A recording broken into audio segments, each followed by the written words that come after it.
নমস্কার, নিউজ ভ্যানগার্ডের পর্দায় আপনাদের সবাইকে স্বাগত জানাই। আমি সৌম্য। প্রথমেই নজর রাখবো আবহাওয়ার খবরের দিকে। বঙ্গোপসাগরে দানা বেঁধেছে শক্তিশালী নিম্নচাপ। সেই কারণে কিন্তু আবার নতুন করে একটা প্রবল দুর্যোগের আশঙ্কা করা হচ্ছে। রবিবার দিন রাজ্যে কি ঝড় বৃষ্টির প্রভাব থাকবে, কি বলছে আবহাওয়া দপ্তর, এই ব্যাপারে বিস্তারিত জেনে নেব। সঙ্গে রয়েছে আমাদের প্রতিনিধি শতাব্দী দেবনাথ। শতাব্দী, নিম্নচাপ বঙ্গোপসাগরে দানা বাঁধছে, রাজ্যের দুর্যোগ সম্বন্ধে কি জানাচ্ছে আবহাওয়া দপ্তর? দেখো, একেবারেই তাই। আমাদের রাজ্যের আবহাওয়ার উপর নজর রাখতে গেলে শুরুতে আমাদের নজর রাখতে হবে যে দেশের মৌসুম ভবন, দিল্লির মৌসুম ভবন কি জানাচ্ছে। কারণ দেশের উপরে নির্ভর করছে আমাদের ত্রিপুরা রাজ্যের আবহাওয়ার পরিস্থিতিও। ইতিমধ্যে তাপপ্রবাহের অস্থিরের মাঝেই এবার ধেয়ে আসতে চলেছে দুর্যোগের পূর্বাভাস। বিশেষ করে বঙ্গোপসাগরের সৃষ্ট একটি নিম্নচাপ আগামী কয়েকদিনের মধ্যে আরো শক্তিশালী হয়ে আছড়ে পড়তে পারে সতর্কবাণী দিয়েছে আইএমডি। এবং এর প্রভাবে বিশেষ করে তোমার উপকূলবর্তী এলাকাগুলিতে ভারী বৃষ্টিপাত, দমকা হাওয়া, সমুদ্র উত্তাল হওয়ার মতো প্রবল আশঙ্কা তৈরি হয়েছে। আর আবহাওয়া দপ্তর সূত্রে খবর যে পূর্ব মধ্য এবং তার সংলগ্ন বঙ্গোপসাগরে 31শে মে অর্থাৎ আজ থেকে 1 জুনের মধ্যে নিম্নচাপ ক্ষেত্র তৈরি হতে চলেছে।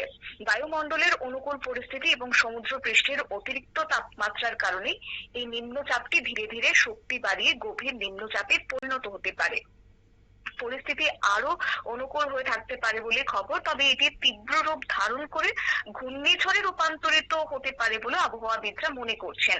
তবে পূর্ব ভারতের রাজ্যগুলিতে এর কতটা প্রভাব পড়বে তা নিয়ে কিন্তু এখনো পর্যন্ত স্পষ্ট কোনো পর্যবেক্ষণ পাওয়া যায়নি। তবে হ্যাঁ, আবহাওয়া সংস্থাগুলি কিন্তু সর্বদাই নজর রাখছে পরিস্থিতির উপর। অন্যদিকে সমুদ্র থেকে ধেয়ে আসা বিপুল পরিমাণ জলীয় বাষ্প এবং অনুকূল বায়ু প্রবাহের জোড়া ফলায় একটা বজ্রবিদ্যুৎ সহ ব্যাপক ঝড় বৃষ্টির সম্ভাবনা তৈরি হয়েছে বেশ কিছু রাজ্যের ক্ষেত্রে। আর নিম্নচাপটি যদিও আরো শক্তিশালী হয়, তবে কিন্তু বিশেষ করে তার প্রভাব পড়তে পারে পশ্চিমবঙ্গের উপর। সেখানে দক্ষিণবঙ্গ এছাড়াও উত্তরবঙ্গের উপর কিছুটা প্রভাব পড়তে পারে। এবং আমাদের রাজ্যের ক্ষেত্রে কতটা প্রভাব পড়বে আপাতত কিন্তু তা নিশ্চিত নয়। তবে হ্যাঁ, ছিটে ফোটা প্রভাব লক্ষ্য করা যেতে পারে। অন্যদিকে উত্তর ঝাড়খণ্ড এবং সংলগ্ন তার এলাকার উপর বিস্তীর্ণ একটি ঘূর্ণাবর্ত রয়েছে। আর সাময়িকভাবে সেটা শুষ্ক আবহাওয়া তৈরি করলেও আগামীতে কিছুটা ঝড় বৃষ্টির প্রভাব থাকতে পারে।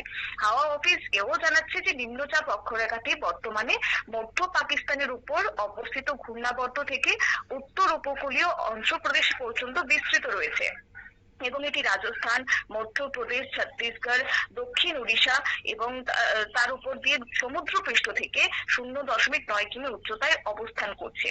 এছাড়াও মধ্যপ্রদেশ এবং তার সংলগ্ন এলাকায় গড় সমুদ্রপৃষ্ঠ থেকে 1.5 কিমি উচ্চতা পর্যন্ত ঊর্ধ্ববায়ু ঘূর্ণাবর্ত অবস্থান করছে। অর্থাৎ আজ এবং আগামীকাল দেশের বিভিন্ন রাজ্যের ক্ষেত্রে কিন্তু একটা বিরাট আবহাওয়ার পরিবর্তন লক্ষ্য করা যেতে পারে। এবার আসছে যে ত্রিপুরা রাজ্যের ক্ষেত্রে কি খবর। আজকের দিনও কি তবে ঝড় বৃষ্টির আশঙ্কা কিংবা দুর্যোগের আশঙ্কা রয়েছে কিনা?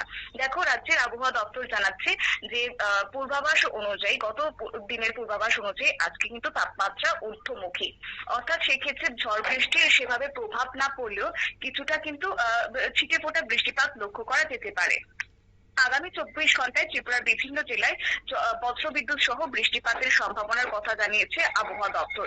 তবে শনিবার বিকেল 5:30 আগরতলা আবহাওয়া কেন্দ্র থেকে যে প্রকাশিত বুলেটিন, সেই অনুযায়ী আগরতলার সর্বোচ্চ তাপমাত্রা রেকর্ড করা হয়েছে 34.5 ডিগ্রি সেলসিয়াস এবং সর্বনিম্ন তাপমাত্রা ছিল 25.3 ডিগ্রি সেলসিয়াস।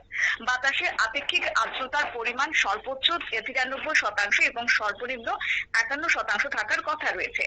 এছাড়াও তোমার আজকে রবিবার আগরতলা এবং তার আশপাশ এলাকায় আকাশ সাধারণত মেঘাচ্ছন্ন থাকবে এবং হালকা থেকে মাঝারি অথবা বজ্র সহ বৃষ্টির একটা সম্ভাবনা রয়েছে কয়েকটি এলাকায়। তবে সর্বোচ্চ তাপমাত্রা প্রায় 35 ডিগ্রি সেলসিয়াস এবং সর্বনিম্ন 25 ডিগ্রি সেলসিয়াসের আশেপাশে থাকতে পারে। একই সঙ্গে ত্রিপুরার বিভিন্ন জেলায় হালকা থেকে মাঝারি বৃষ্টি ও ঝড়ের সম্ভাবনার কথাও জানানো হয়েছে আবহাওয়া দপ্তরের পক্ষ থেকে। সতর্কতা রয়েছে রাজ্যের 1 কিংবা 2 স্থানে বজ্র বিদ্যুৎ সহ ঝড়ো হাওয়ার আবহাওয়া তৈরি হতে পারে। তাই প্রয়োজন ছাড়া কেউ যেন খোলা জায়গায় বেশিক্ষণ আশ্রয় না জানে সেই কথাই কিন্তু জানিয়ে দেওয়া হয়েছে। তবে হ্যাঁ, আজকে কিন্তু ভারী বৃষ্টিপাতের কোনো রকমের সম্ভাবনা নেই। যদিও রাজধানী আগরতলাতে ছিটেফোঁটা বৃষ্টিপাত 20% থেকে 30% বৃষ্টিপাত হওয়ার সম্ভাবনা রয়েছে। এছাড়াও জেলাগুলির কথা যদি বলি তাহলে ছিটেফোঁটা হালকা থেকে মাঝারি বৃষ্টিপাত হওয়ারই একটা পূর্বাভাস। বড় কোনো দুর্যোগের আশঙ্কা কিন্তু আপাতত থাকছে না। তবে হ্যাঁ, ঊর্ধ্বমুখী থাকবে তাপমাত্রা। সৌম্য। ধন্যবাদ শতাব্দী। আমরা কথা বলে নিলাম আমাদের প্রতিনিধি শতাব্দী দেবনাথের সাথে। আবহাওয়া দপ্তর সূত্রে যেটা জানানো হয়েছে যে আজ আগরতলা সহ রাজ্যের বিভিন্ন জায়গায় হালকা বৃষ্টিপাতের সম্ভাবনা রয়েছে, তবে তাপমাত্রা কিন্তু ঊর্ধ্বমুখী থাকবে।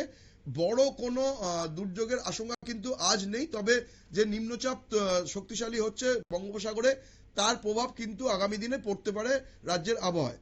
নজর রাখবো পরবর্তী সংবাদের দিকে, তার আগে নিয়ে নেবো ছোট্ট বিজ্ঞাপন বিরতি।